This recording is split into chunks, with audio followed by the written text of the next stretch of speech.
ఈరోజు మనం చేపల పులుసు తయారు చేసుకుందాం. ఈ అన్ని చేపలా కాదండి, ఈ చేప మనం చైనా చేప అంటారు దీన్ని, కొన్ని చోట్ల బంగారు తీగ అని కూడా అంటారు దీన్ని. ఈ బంగారు తీగల చేపల పులుసు ఎలా తయారు చేసుకోవాలో ఈ వీడియోలో చూద్దాం.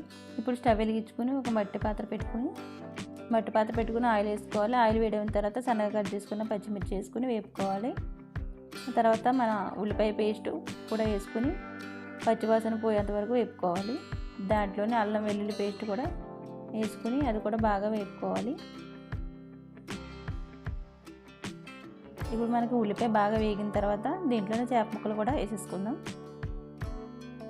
చేప ముక్కలు వేసుకున్న తర్వాత దీంట్లో కొంచెం పసుపు, 3 చెంచాలు కారం, రుచికి సరిపడగా ఉప్పు వేసుకుని గరిటతో తిప్పకుండా మనం ఇలా పట్టుకుని ఒకసారి అటు ఇటు తిప్పుకోవాలి. గరిట పెడితే ముక్కలన్నీ విడిపోతాయి.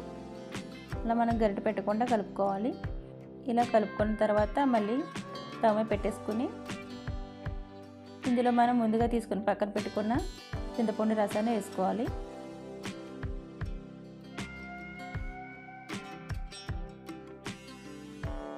ఈ చేపల పులుసులో మనం లేత బెండకాయలు వేసుకుంటే పులుసు చాలా బాగుంటుందండి. అందుకని ఈ లేత బెండకాయలు తీసుకుని వాటి తోక చివర కట్ చేసేసుకొని ఇలా పులుసులు వేసేసుకోవాలి.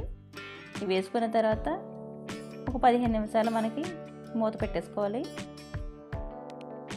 నేను మీకు చెప్పడం మర్చిపోయానండి, ఈ చేపలో మనకి శన ఉన్నది. ఫస్ట్ ముందుగా మనం ఈ శనని ఉప్పు కారం వేసుకుని కలుపుకొని బాగా ఒక కాటన్ క్లాత్ తీసుకోవాలి. ఒక కాటన్ క్లాత్ తీసుకుని దాంట్లో ఈ శన పెట్టేసుకుని ఇలా మూట కింద కట్టుకుని పులుసులో వేసేసుకోవాలి.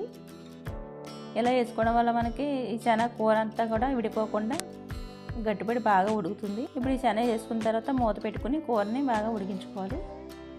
ఒక 15 నిమిషాలు ఉడికిన తర్వాత మూత తీసుకుని ఇప్పుడు మనం ఆ శన వేసిన మూట తీసేసుకుని పైకి ఆ మూట విప్పేసుకుని తర్వాత మనం డైరెక్ట్గా శన కూరలు వేసేసుకోవాలి. ఇప్పుడు మనకి పులుసు మరుగుతుండగా దీంట్లోనే ఒక 1/2 టీ స్పూన్ ధనియాల పొడి, 1/2 టీ స్పూన్ జీలకర్ర పొడి, కొత్తిమీర కూడా వేసుకుని 1 నిమిషం మూత పెట్టుకుని ఈ పులుసు మరిగించుకోవాలి. ఇప్పుడు మనం 1 నిమిషం తర్వాత మూత తీసుకుంటే మనకి చేపల పులుసు అనేది రెడీ అయిపోతుంది. మన శన ఉన్న చైనా చేపల పులుసు మట్టి కుండలు ఇలా చేసుకుంటే గుమగుమలాడుతూ చాలా బాగుంటుంది. అంతేనండి, మన చైనా చేపల పులుసు రెడీ అయిపోయింది. మీకు కనుక ఈ రెసిపీ నచ్చినట్టయితే ఈ వీడియోని లైక్ చేయండి. మరిన్ని రుచికరమైన వంటల కోసం మన ఛానల్ని సబ్స్క్రైబ్ చేసుకోండి.